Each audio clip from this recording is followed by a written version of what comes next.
Okay, before I get into why this character is one of the best design concepts in fighting game history, especially from a martial arts standpoint, I gotta tell you a quick story. As I've mentioned in other videos, my bros and I were raised in the ring, both literally and metaphorically, and gun to our heads, we'd probably say that fighting games are overall our favorite type to play, except Ben, because he's a little bitch and he plays Blanc. Point is, we played Street Fighter our entire lives, but it wasn't until Street Fighter V when Akuma got his glow up and somebody made the meme Akuma Matata that we realized just how stupid we are, since we appreciate humor, and a joke like that is so obvious in retrospect that we literally felt like idiots for not thinking of it sooner. This brings me directly to Manon, because the idea of combining judo and ballet is so fucking obvious and brilliant that whoever came up with the concept genuinely deserves a raise and a handy. So I'm gonna break down exactly why everything about this character works, from the moveset to the background and even addressing the deeper stuff like her animal motif.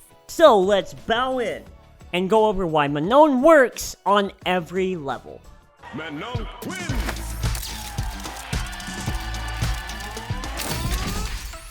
For starters, let's look at the first half of her influences.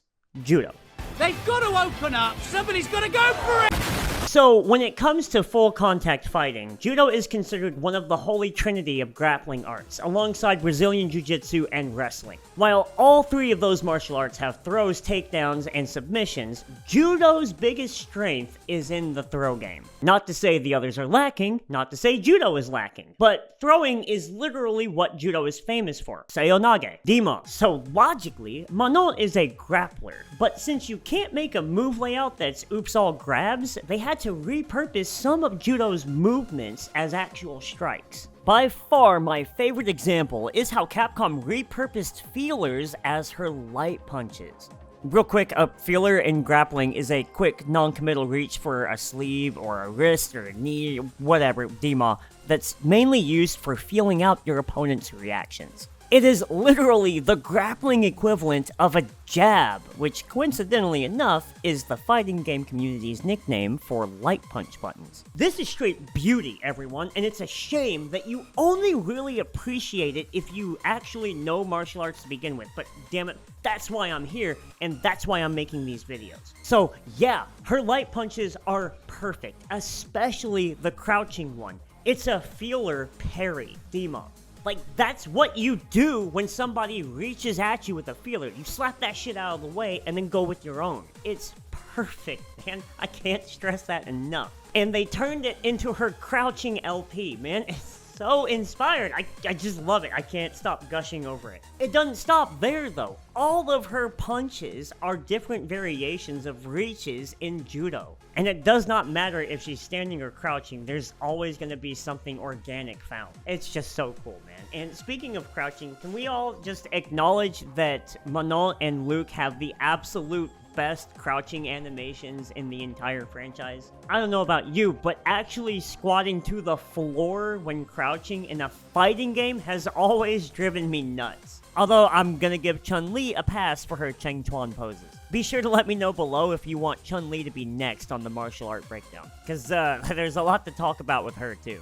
Getting back on topic though, what about Manon's kick buttons? Well, we've got a little bit of breve going on here, as her low and medium kicks are also taken from Judo footwork, but things are going to get a little floaty when we get to her heavy kicks, since they are actually sourced from her second place of inspiration, ballet. Her sweep comes from a movement found in various ballet recitals, specifically the Dying Swan, but more on Cygnus in a moment. And her standing heavy kick is just an extended pirouette, a movement so synonymous with ballet, the only way it could be more recognizable is if she were wearing point shoes. Speaking of which, point shoes for Manon when, Capcom? And in case some of you didn't know at home, the name Manon itself actually derives from a famous ballet, which in and of itself is sourced from a very famous French novel. Insert bad segue here, but her specials may be my absolute favorite part of Manon's entire kit because they actually blend both styles together in a very obvious way. You gotta understand that Judo as an art relies on finding the balance between exertion and relaxation. relaxation, as you're not actively encouraged to force a throw as opposed to finessing one. Dima. This is typically done through pivoting your weight with an emphasis on footwork, and when you see a great throw performed professionally and cleanly, it not only shakes the room, but also gets your eyes pregnant from the sexiness. Ballet is treated the same way, and the art is notorious for the high level of conditioning that it demands in order to maintain clean lines and seamless movement between steps. So you end up with the two disciplines merged together beautifully through her throws, whether they're special or vanilla. As she reaches for her opponent, often aiming for the cuff or sleeve, there is always a mixture of judo form and ballet footwork with every single move.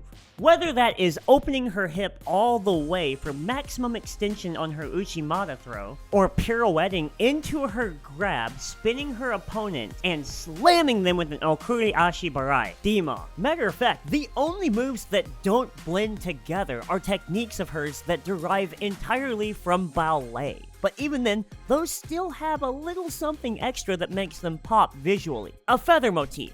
You know, like from birds. Specifically, swans though. Okay, so why swans as the bird motif? Ignoring the fact that they're symbolic for love in every language that knows what a swan is, they're also very common iconography for ballet itself. And along with their cultural symbolism for beauty, as well as the grace that comes along with white bird privilege, it's just a no-brainer to make that association for a ballet-based character, especially since in ballet, there is a term literally for flying. But by far the swan connotation that amuses me the most is that not only are they fiercely territorial, but they're also great huggers, and yeah, that may be a coincidence, but it made me laugh.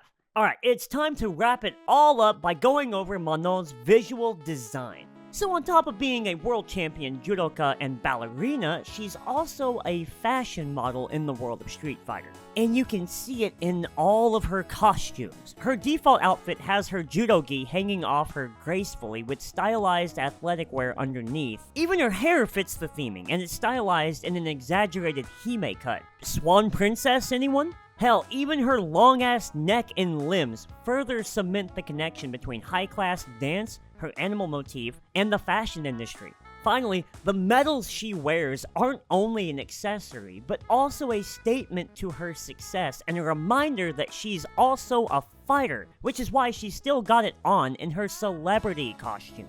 Man, speaking of that, I haven't even covered the medal system and how each time she lands a throw, she takes more wins, capping out at 5 medals just like famous French judoka Teddy Riner. Heiner? I'm not sure how you pronounce his name. Then you cap the entire design off by making a not-so-subtle connection to Lady Gaga, of all people, a woman notorious for her impact on pop music and fashion statements. So I think I've made my point clear about how everything with Manon's character works as a design, from her fighting and movement influences to her aesthetics and animal motif. All work together seamlessly, and it deserves to be celebrated. Now, all I've got left to say is, let me know who should be next. I absolutely love talking about martial arts and how it's being used and portrayed in media. So please, any character, just let me know and we'll do a video on them. It doesn't even have to be a fighting game. Sub and like if you enjoyed, but until next time, I'm bowing out. And I'll see you all in the next round.